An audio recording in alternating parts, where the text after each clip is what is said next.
जी, तो क्या आप भी परेशान हैं अपने जले हुए बर्तनों से, या बहुत ज़्यादा जो बर्तन जल्दी-जल्दी काले हो जाते हैं और आप थक जाते हैं इसे धो-धो कर? तो याद कीजिए, ये वही आपको नज़र आएगी पतीली जो मैं अपनी पहले वीडियो में दिखा चुकी हूँ और तरीका बताया था बहुत आसान, कि आपको कुछ नहीं करना है, सिर्फ़ चूल्हे पर आप इसको रख के पकाएँगे और आपका बर्तन हो जाएगा साफ़। तो लेकिन कुछ लोगों ने कहा कि भई हमारा गैस का बिल बहुत आता है, कोई ऐसा तरीका बताएं जिसमें गैस का इस्तेमाल ना हो और हम बग़ैर गैस के हम इसको साफ़ कर लें और मेहनत भी ना करनी पड़े। तो बग़ैर मेहनत के किस तरह आप ये पतीली साफ़ करेंगे? बहुत ही आसान तरीका है, बहुत ही आसान और सस्ता। तो आइए देखते हैं कि इसको किस तरह साफ़ करना है। चलिए।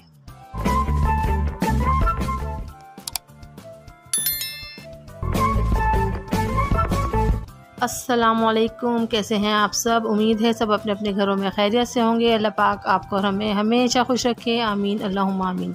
किचन एक्सपर्ट रुखसाना में खुश आमदीद। तो शुरू करते हैं अल्लाह के बाबरकत नाम से, जो बड़ा मेहरबान और नहायत ही रहम करने वाला है। तो जी, जैसा कि आपने सुना, मैंने बताया कि आपको कि हम बर्तन साफ़ करेंगे और वो भी बहुत आसान तरीके से और सस्ते तरीके से। तो ये देखें आप, मेरे हाथ में क्या है? ये है कास्टिक सोडा और ये सारा मुझे मिला है 60 रुपये में।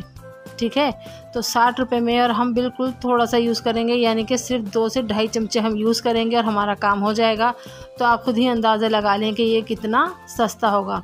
लेकिन बहुत एहतियात के साथ ग्लव्स वगैरह हाथ में पहन लें। आप हाथ में टच ना करें, स्किन पर टच ना करें इसको, क्योंकि ये केमिकल है और केमिकल का जो रिएक्शन है वो अच्छा नहीं होगा आपकी स्किन के लिए। तो आप बहुत ज़्यादा केयरफुली आप इसको आराम से दोबारा से लपेट के इसको रख दें, इसमें एयर ना जाए, और अगर इसमें एयर गई तो ये लिक्विड बन जाएगा, यानी कि पानी बन जाएगा। तो आप देखें, जैसे ही मैंने इसमें 2.5 चमचे डाले हैं तो पानी में रिएक्शन शुरू हो गया है। ठीक है, आपको रिएक्शन नज़र आ रहा होगा, पानी काला होना शुरू हो जाएगा, क्योंकि जिस पतीली में डाला है इसमें भी थोड़ा आपको मैल नज़र आ रहा है, उसने मैल काटना शुरू कर दिया है। तो हम क्या करेंगे, इसको लकड़ी के किसी स्पून से या किसी भी लकड़ी से इसको हिला लेंगे, हाथ नहीं लगाएंगे, बहुत हिफाजत के साथ, बच्चों की पहुंच से दूर रखना है और बिल्कुल अलग ये काम करना है। ठीक है, तो हमने क्या करना है, इसको हिलाने के बाद वो जो अपनी पतीली है आप इसको डिप कर लेंगे। अच्छा, आप ये देखें, आप जैसे ही आप देख रहे हैं पानी के अंदर आपको नज़र आ रहा है क्या हुआ, ये फ़ौरन जो मेल काटना इसने शुरू कर दिया अंदर पतीली का। अच्छा, ये देखें, मेरी पतीली छोटी है और मैं इसमें डिप कर रही हूँ। अगर आपके पास कोई बाल्टी है या कोई ऐसा बड़ा बर्तन है जिसमें एक साथ आप इसको डिप कर सकते हैं तो फिर तो बहुत ही अच्छी बात है। मेरे पास कपड़े धोने वाला टब था, लेकिन मैं नहीं समझती कि खाने पीने के बर्तन कपड़े धोने वाले टब में आप डिप करके रखें, अच्छी बात नहीं है। क्योंकि कपड़े अलग होते हैं, बर्तन अलग होते हैं, इसमें हम खाना पकाते हैं, तो मुझे नहीं अच्छा लगा कि मैं कपड़े धोने वाले टब में इसको डाल दूँ। तो इसी वजह से मैंने ये अपनी दूसरी पतीली में इसको डाल दिया है। अगर आपके पास कोई ऐसा साफ़ शफाफ बर्तन है जो आप किचन में यूज़ करते हैं, बड़ा है, तो उसके अंदर पानी बना लें और उसके अंदर आप इसको डिप कर देंगे। ठीक है, तो ये पूरी आपकी जो कढ़ाई है इसमें डिप हो जाए, ये पतीली जो भी आप साफ़ करना चाहते हैं इसमें डिप हो जाए तो बहुत अच्छा है। और आप देख रहे हैं केमिकल ने अपना काम करना शुरू कर दिया है और पानी में रिएक्शन होना शुरू हो गया है।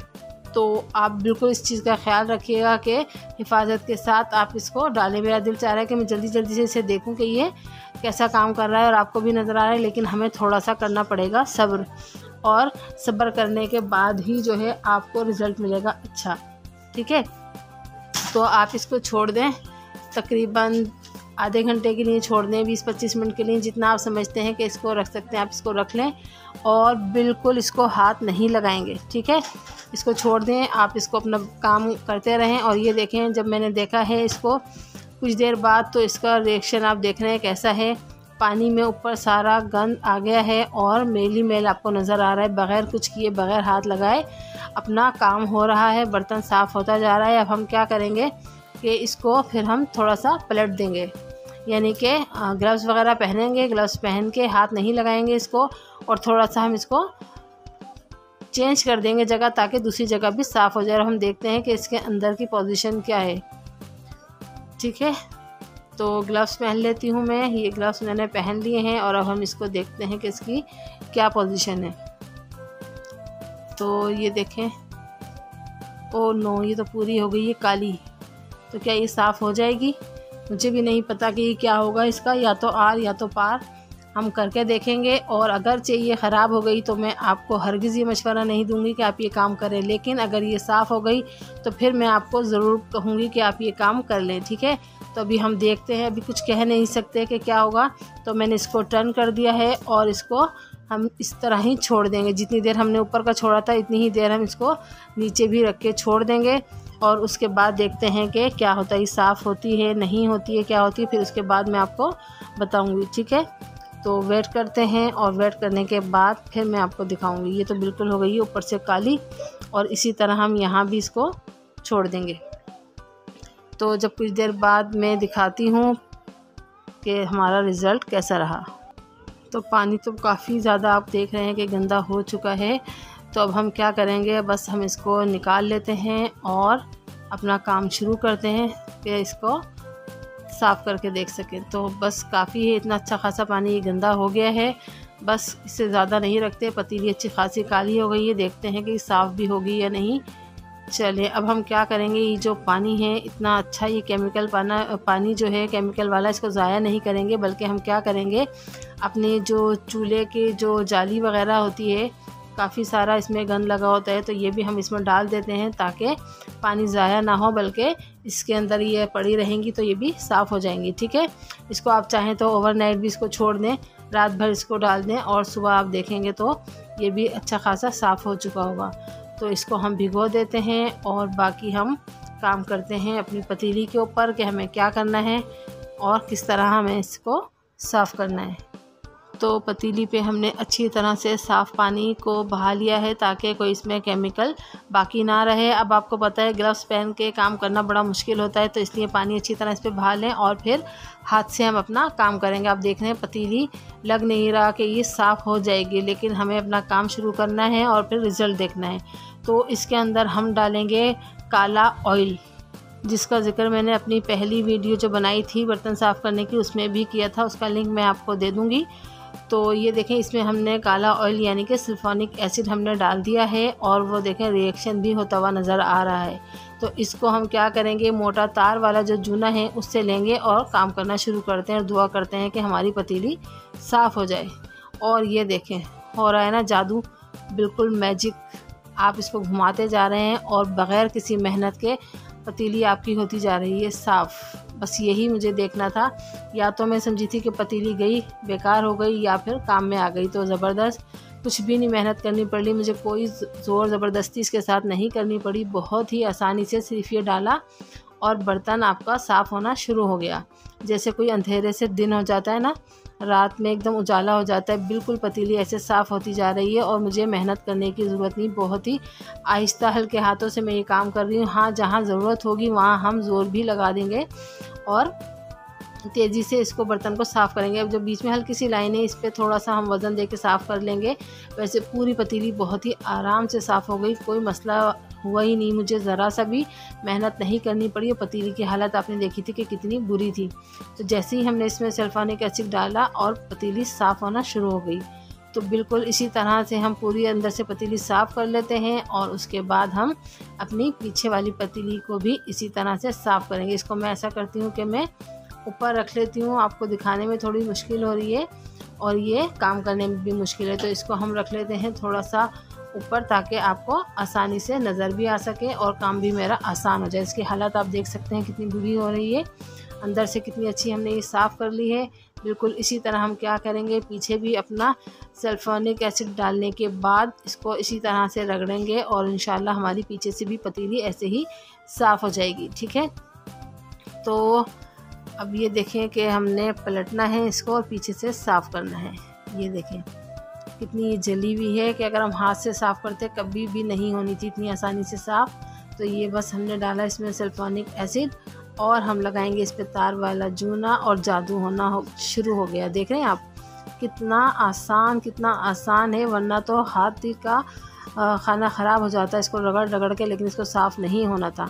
बहुत आसानी से जहाँ जहाँ आप ये जूना लगाते जाएंगे और साफ़ होता जाएगा। बस इसी तरह आप पूरी पतीली को साफ़ कर लेंगे। और जहाँ आप देखें ज़िद्दी दाग है, जैसे कि आपको ये बीच में नज़र आ रहा है, ये थोड़ा सा ज़िद्दी दाग है, इसको आप थोड़ा सा रगड़ेंगे तो ये भी साफ़ हो जाएगा। बस इसी तरह हम पूरी पतीली को साफ़ कर लेते हैं और फिर आपको नज़र आ रहा होगा कि मैं कितनी आसानी से साफ़ कर रही हूँ, कोई मसला नहीं हो रहा। और जो जगह साफ़ करने में थोड़ी सी मुश्किल होगी उधर ज़रा सा आपको मेहनत करनी पड़ेगी। तो जहाँ दाग बहुत ज़्यादा सख्त हैं तो वहाँ आप थोड़ा सा सल्फोनिक एसिड और डाल लें, और जहाँ आप आराम से आप हो रहा है वहाँ ज़रूरत नहीं और डालने की, बहुत ही आराम से हो रहा है, कोई मेहनत करने की ज़रूरत नहीं है, बहुत आसानी से। तो आपका ख़र्चा भी नहीं हुआ और कितनी आसानी से काम हो गया और मेहनत भी ज़्यादा नहीं करनी पड़ी। तो ऐसी और बेहतरीन वीडियो चाहिए स्टील के बर्तन साफ़ करने का तरीका भी मैंने अपने चैनल पर बताया है, तो उसको सर्च करें, आपको वो तरीका भी मिल जाएगा। और ये तरीका तो आपने देख ही लिया है कितनी आसानी से हमने अपनी पतीली को साफ़ कर लिया है। तो इसी तरह से एक बार और हम आगे भी दूना लगा देते हैं और अब हम इसको पानी से धो लेते हैं और पोजीशन देखते हैं इसकी क्या है। जी, तो देख रहे हैं कि आप हम इसको पानी से धोने के बाद कैसा लगेगा। ये देखें, थोड़ा सा मुझे लगा कि इसमें शाइन की कमी है, तो स्कॉच ब्राइट के ऊपर हमने थोड़ा सा डाल दिया है अपना विम का पाउडर और इस पर हम थोड़ा सा और लगा देते हैं ताकि हमारी जो पतीली है वो बहुत अच्छी सी शाइन करने लगे।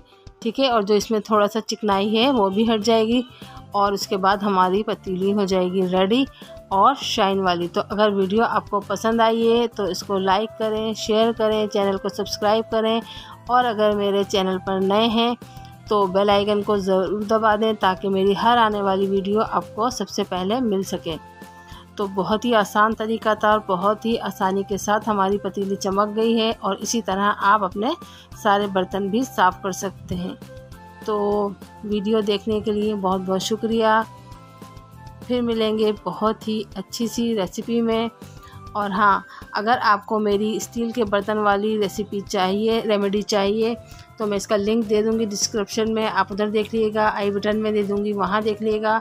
और आपको जो ये थोड़ा सा काला अगर कहीं से नज़र आ रहा है तो थोड़ी सी मेहनत आप और करें, ये भी आपको साफ़ करने में कोई मसला नहीं होगा। मेरे पास टाइम की कमी थी, मुझे कहीं जाना था, इसलिए मैंने जल्दी में किया है। आप इसको थोड़ा सा टाइम और देंगे तो जो थोड़ा बहुत रह गया है वो भी साफ़ हो जाएगा। अब मुझे दीजिए इजाज़त, फिर मिलेंगे, तब तक के लिए अल्लाह हाफ़िज़।